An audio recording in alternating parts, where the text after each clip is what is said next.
सिंध का एक बुद्धिमान राजा जब बूढ़ा हो गया और उसे लगा कि वह अधिक नहीं जिएगा, तो उसने अपने दीवान को बुलवाया और उसे 8 चाबियां देते हुए कहा, मेरे कूच का समय नजदीक आ गया है।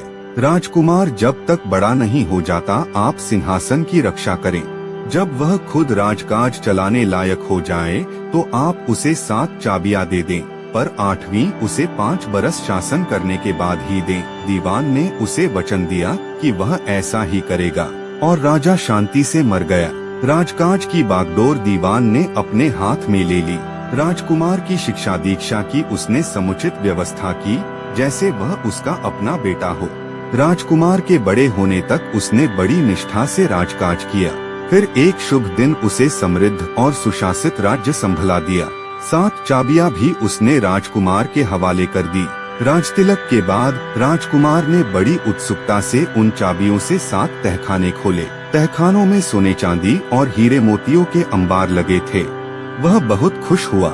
वफादार दीवान का उसने बहुत आभार माना, जिसने उसके लिए हर चीज की रक्षा की और यथासमय उसे मुकुट पहनाया। कुछ दिन बाद दीवान से जलने वाले एक चुगलखोर ने नए राजा के कान भरे कि राजमहल में 8 तहखाने हैं, जबकि दीवान ने उसे सिर्फ 7 चाबियां ही दी हैं।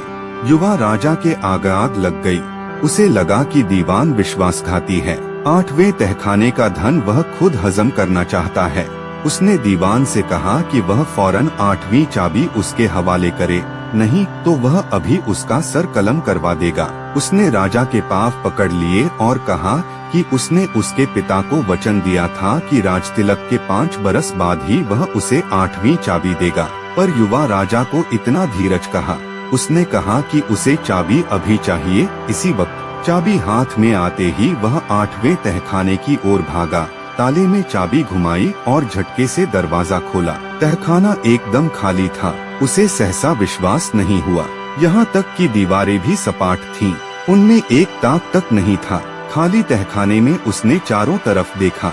एक दीवार उसे कुछ अलग नजर आई। उस पर एक सुंदर लड़की का चित्र बना हुआ था। राजा की आंखें चित्र पर चिपक कर रह गईं। वह ज्यों-ज्यों चित्र को देखता त्यों-त्यों उसका सम्मोहन बढ़ता गया। चित्र की लड़की को वह प्राणपण से चाहने लगा। लड़की के सौंदर्य से वह इतना अभिभूत हुआ कि उसे मूर्छा आ गई। दीवान उसके पीछे ही खड़ा था। उसने राजा को थामा और मुंह पर गुलाब जल छिड़का। राजा को चेत हुआ। चेत होते ही उसकी नजर चित्र में बनी लड़की की ओर मुड़ी।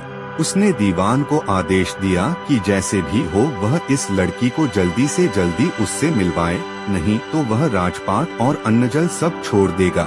दीवान को यह बहुत विचित्र लगा कि राजा उस लड़की पर मुग्ध हो गया जिसे उसने कभी देखा तक नहीं। पर उसने राजा को आश्वस्त किया और वचन दिया कि इस लड़की की खोज में वह निकल पड़ेगा।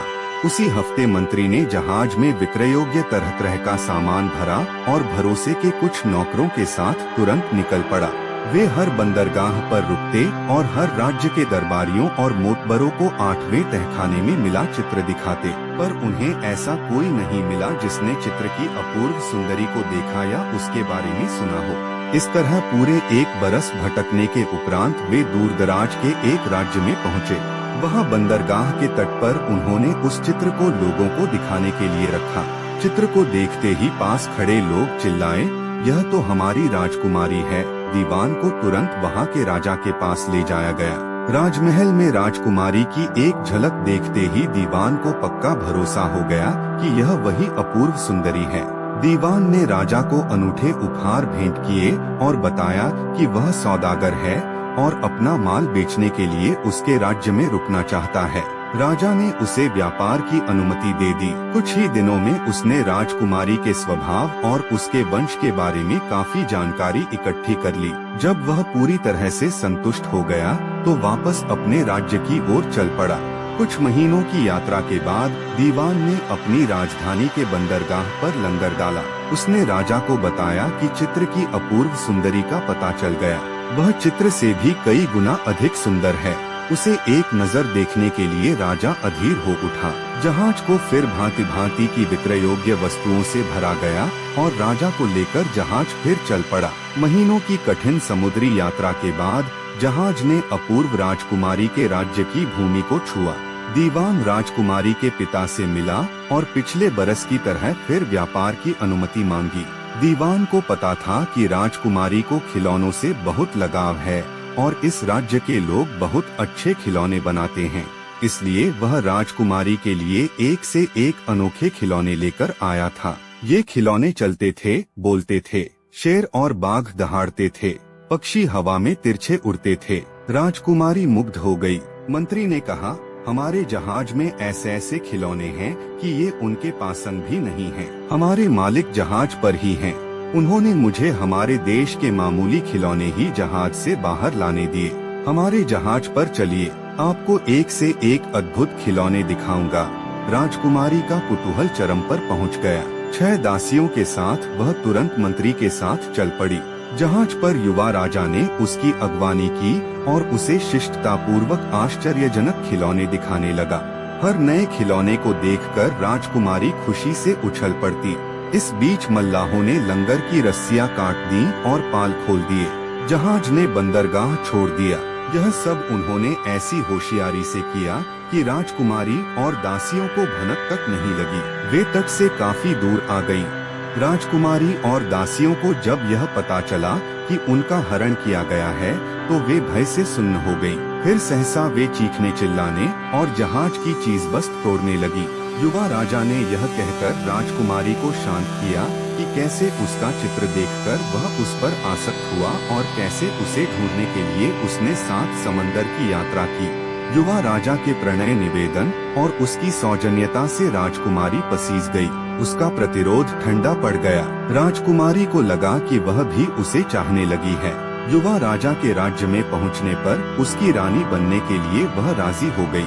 वहां पहुंचने में अभी महीनों की देर थी, पर प्रेम की मदभरी लहरों में डूबते उतरते प्रेमी युग्म बहुत खुश थे। जहाज मंजिल पर पहुंचने ही वाला था। क्षितिज पर धरती की झलक दिखने लगी थी। दोनों प्रेमी एक दूसरे की आंखों में आंखें डाले जहाज की पाटन पर टहल रहे थे।